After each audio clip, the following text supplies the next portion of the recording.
छोटी बहू का रक्षाबंधन। आज आपके लिए भाई बहन का पवित्र त्यौहार रक्षाबंधन पर एक बहुत ही प्यारा कहानी लेकर आए हैं। एक समय की बात है। किसी शहर में एक सेठ के 3 बेटे और 3 बहुएं रहती थीं। सेठ की सबसे छोटी बहू बहुत ही सुंदर और संस्कारी थी और वह भगवान श्री कृष्ण की प्रिय भक्त थी। सावन के महीने में सेठ की दोनों बहुएं रक्षाबंधन के पर्व पर अपने अपने घर जाने की तैयारियां करने लगी। सुबह जल्दी उठकर घर का सारा काम करने लगी। तभी छोटी बहू ने पूछा, क्या बात है दीदी, आज इतना जल्दी जल्दी काम क्यों कर रही हो? तो उसकी जेठानी बोली, कल रक्षाबंधन का त्यौहार है। हम दोनों अपने भाई को राखी बांधने अपने अपने घर जा रहे हैं। तेरा कोई भाई नहीं है, तुम क्या जानोगी रक्षाबंधन का महत्व, भाई बहन का रिश्ते का महत्व। छोटी बहू को ये बात बहुत ही बुरी लगी और वह भगवान श्री कृष्ण के मंदिर में खड़ी होकर बहुत ही रोई और बोली, यदि मेरा कोई भाई होता तो आज मैं भी अपने घर जाती राखी बांधने। अगले ही दिन रक्षाबंधन का त्यौहार था। सुबह सुबह उसके घर उसके दूर के रिश्ते का एक भाई आया और आकर सेठ से बोला, ये मेरी बहन है, मैं इसके दूर रिश्तेदार का भाई हूँ और मैं रक्षाबंधन के त्यौहार पर इसको अपने घर ले जाने आया हूँ। लेकिन फिर सेठ का बेटा बोला, लेकिन इसका तो कोई भाई नहीं है, फिर तुम कौन हो? उसके समझाने पर सेठ और उसका बेटा मान गए और छोटी बहू को उसके साथ भेजने के लिए तैयार हो गए। लेकिन छोटी बहू के पति के दिल में कुछ शंका थी। वह बोला, आप इसे लेकर तो जा रहे हो, परंतु इसे वापस लेने मैं खुद आऊँगा। ऐसा कहकर अपनी पत्नी को उसके भाई के साथ भेज दिया।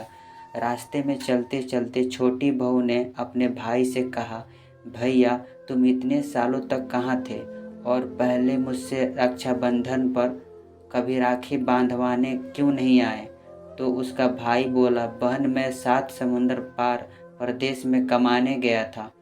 वह दोनों अपने घर पहुँचे तो वो घर में भाभी अपने ननद का स्वागत किया, खूब सत्कार की।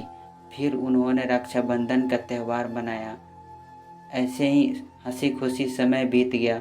एक दिन छोटी बहू का पति उसे लेने महल उसके जैसा घर घर आया। और जैसे आराम देखकर वह चकित हो गया। बहू के भाई और भाभी ने उसका खूब स्वागत सत्कार करें और फिर अगले ही दिन सुबह भाई और भाभी ने उसे उसके घर के लिए भेज दिया।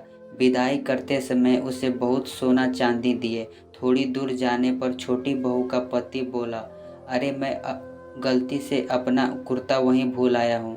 तब उसकी पत्नी बोली, कोई बात नहीं, आपका कुर्ता तो पुराना हो गया था, इतनी दूर वापस जाएंगे तो घर पहुँचने में अंधेरा हो जाएगा। परंतु उसका पति बोला, नहीं, मैं वापस जाकर अपना कुर्ता ले आता हूँ। ऐसा कहकर दोनों अपने भाई के घर वापस गए। जैसे ही भाई के घर के पास पहुँचे तो उन्होंने देखा भाई के महल जैसे घर के जगह पर एक बरगद का पेड़ है और उस पेड़ पर छोटी बहू के पति का कुर्ता टंगा है। यह देखकर वह बहुत नाराज हुआ और अपनी पत्नी को बोला, ये कैसा काला जादू है? कौन था वह जो तेरा भाई बनकर तुझे यहाँ से लेकर आया था? मुझे तो शुरू से ही शक था, इसीलिए मैं तुझे लेने आया था।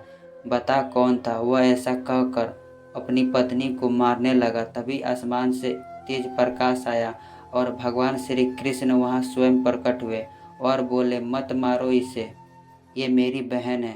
रक्षाबंधन के त्यौहार पर ये मुझे राखी बांधने आई है और अब मैंने इसका भाई होने का फर्ज निभाया है। इसे मैंने अपनी बहन माना है। छोटी बहू और उसका पति हाथ जोड़कर श्री कृष्ण के चरणों में गिर गए और फिर सब खुशी से रहने लगे।